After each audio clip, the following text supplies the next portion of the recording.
So far we have seen how to get N and B, the strain displacement matrix B and the shape function matrix N from the parent element. Now we'll have to see what is this all worth. Uh, Remember that the local stiffness matrix which we had called Ke is given by B transpose CB, out of which for linear elasticity this is a constant matrix.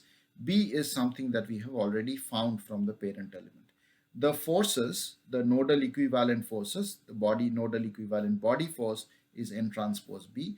Nodal equivalent surface force in case the element has an edge shared with delta VT of the body, then the nodal equivalent surface force is given by this. Now, in the physical coordinate system, in 3D, for example, dv would be dx, dy, dz. And you have to take the limits of the integral depending on the shape of the element. So if the element, you have to see how dx, dy, dz varies, where to where, and you have to set the limits correctly here. So every element will have a different limit. On the other hand, when we do the isoparametric mapping, what we can do is we can choose to do a coordinate transformation, a change of variables, and try to do the integration in the RS coordinate system rather than in the dx, dy, dz coordinate system, in the parent coordinate system. So in 2D, dv would become j dr ds, because remember j is determinant of the Jacobian, and this is what gives you the ratio between the volume in the physical space to the volume in the parent space. So if I do this, this limit also changes, and in 2D it would change from -1 to -1, and you will have B transpose, which is a function of R and S, C, which is a constant, and B again a function of R and S, times J, which remember is also dependent on R and S, times dr ds. So you will have to do this integration, but you will not have to change the limits of the integral, provided you use the same topological element in your mesh. So you use all quadrilaterals, then always your limits will be from -1 to 1, provided you calculate these quantities, these three quantities correctly. So this would be your Ke. This is how you would integrate Ke on your parent space. This is how you would integrate your body forces on the parent space. So this is the crux of what we have done so far.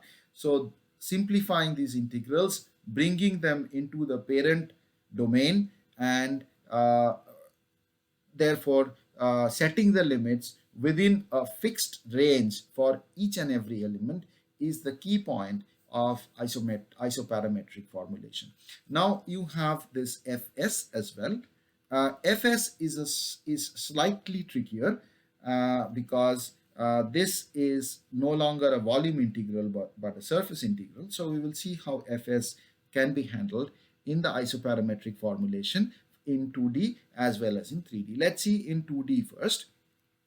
So just imagine that we have a 4-noded Q4 element here.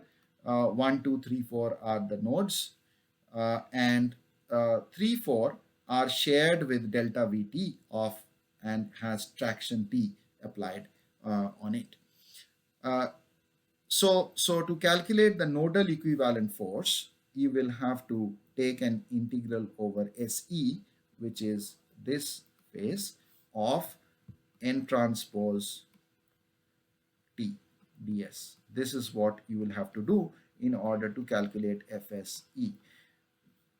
But you are calculating N transpose T on this edge for 3, which means that the shape functions 1 and 2 will be 0 here.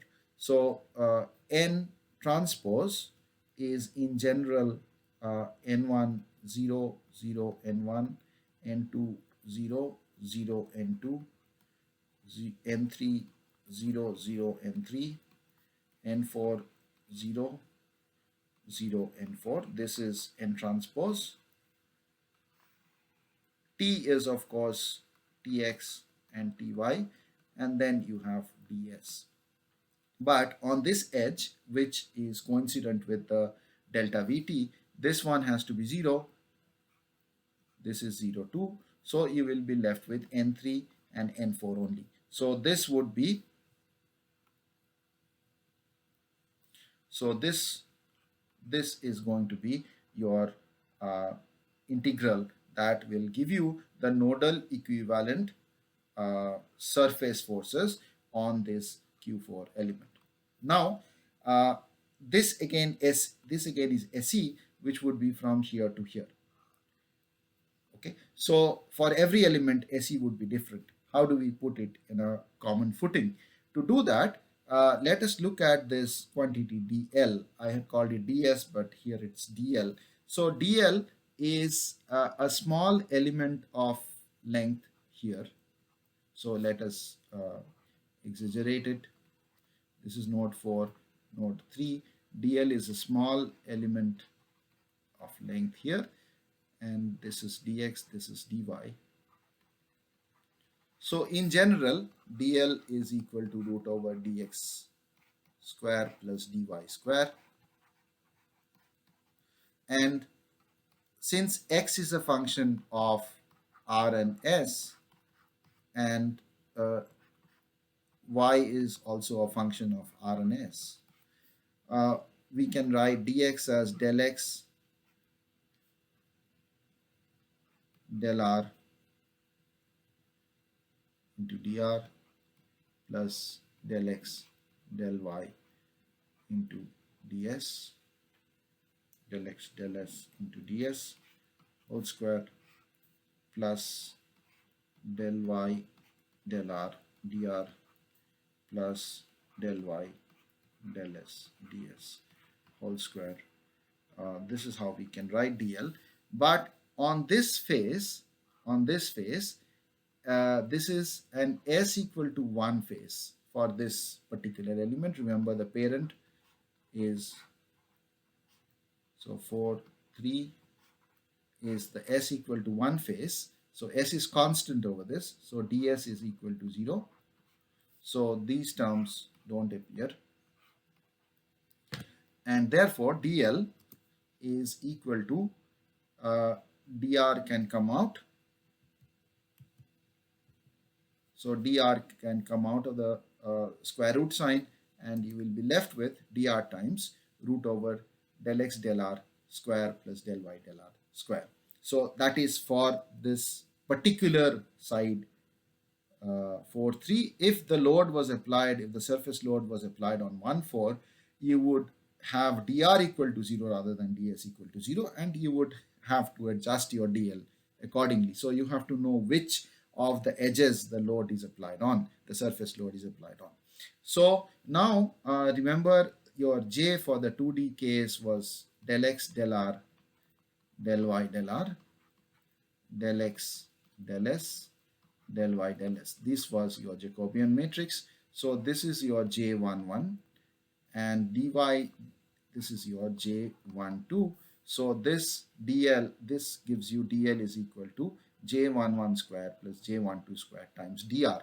So now if you do this, you have this gives you the transformation between dl and dr on the edge for 3. So if you do that change of variables here, then your limits on dr will now be from -1 to 1. Again, a fixed limit in which you can integrate this to get the surface forces, nodal surface forces.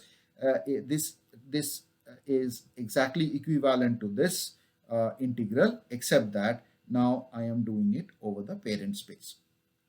If you want to do it in 3D, it's slightly more complicated to visualize. So suppose you have a surface load applied on this face. So this face is where t is equal to constant. This is a t equal to constant plane on which r and s vary. So these dotted lines that I have drawn, these are S constant or R constant lines on this face. So if you keep S constant on the physical element, these are S constant lines on the physical element. These are R constant lines on the physical element. And any point on the surface, any point on the surface here is denoted by position vector R, which is, let's say, x1, e1, x2, e2, x3, e3. I'm using initial notation here. So this point is x1, x2, x3. So now if you take, you can take two vectors, del r, and del r, del s, to get the two unit vectors that walk along the r direction and the t direction. So r direction and the s direction. The one walking along the s direction has ds equal to 0. So on the s constant lines, ds is equal to 0. Therefore, the vector along that is del r times dr. So this is the vector along that, and we call that t1. Similarly, t2 is the vector that you take while walking along the r constant line on which dr is equal to 0. So that would be del r del s into ds. So r is given as xi ei. This is how r is given. So del r del s would be del xi del r. Del r would be del xi del r, and therefore you have del xi del r times dr. I think ei is missing here. So this would be ei. Here also ei is missing. Okay. Now in 3D, the Jacobian matrix would look like this. So instead of x, y, z, we are using x1, x2, x3. So you will have del x1 del r, del x2 del r, del x3 del r, del x1 del s, del x1 del t, del x2 del s, del x2 del t, del x3 del s, del x3 del t. This would be your Jacobian in 3D. Therefore, here what I have as del r is del x1 del r e1 plus del x2 del r e2 plus del x3 del r e3, which is J11, J12 and J13. So I have written that as J1i ei. Similarly, for T2, it would be J2i ei. Remember, the J can be found out as soon as you have x1, x2, x3 as functions of r, s, and t. Now, the normal to this plane on which the load is applied is can be given by T1 cross T2. So N is obviously equal to T1 cross T2. And that is what I do in the next slide. So you have N times ds is T1 cross T2. Why the ds? Because you have a small element of area here, small element of area on this would be dr ds, and this, the area around this would be n times ds, which is related to dr and ds through this.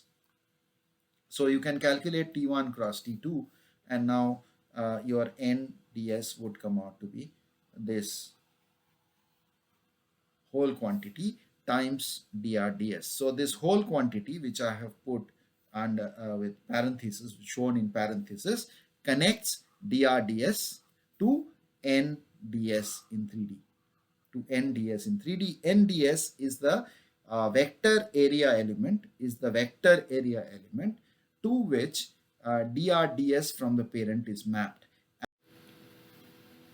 Uh, since this is the signed area, since this is the vector area element, we need ds because that is what enters my integral. So ds is simply the magnitude of this. So ds would be equal to js times ds, which is the area element in the parent, and this js would be the magnitude of this quantity, this vector that I have called js, and that would be j12 j23 minus j13 j22 whole square plus whole square of this whole square of this, and then the whole thing to the power half. This is what I've written, and therefore this integral, which is now n transpose t ds with n transpose evaluated at t equal to 1, which is the plane on which we assume that the loads are applied. So this ds will now be, through a change of variables, will now become js times drds. The limits will similarly become from -1 to 1, -1 to 1, because dr and ds vary from -1 to 1. N transpose will be evaluated at T1, and these are the loads that are applied, and this will allow me to calculate the nodal equivalent surface forces for the 3D element. Similarly, the nodal equivalent body forces, as we have discussed before, will be calculated like this. So this is the process by which surface forces are calculated. It's slightly more complicated because of the definition of the surface because definition of the surface has to be proper, but still we can put it in the same framework and we can calculate surface forces in the parent coordinate system as well.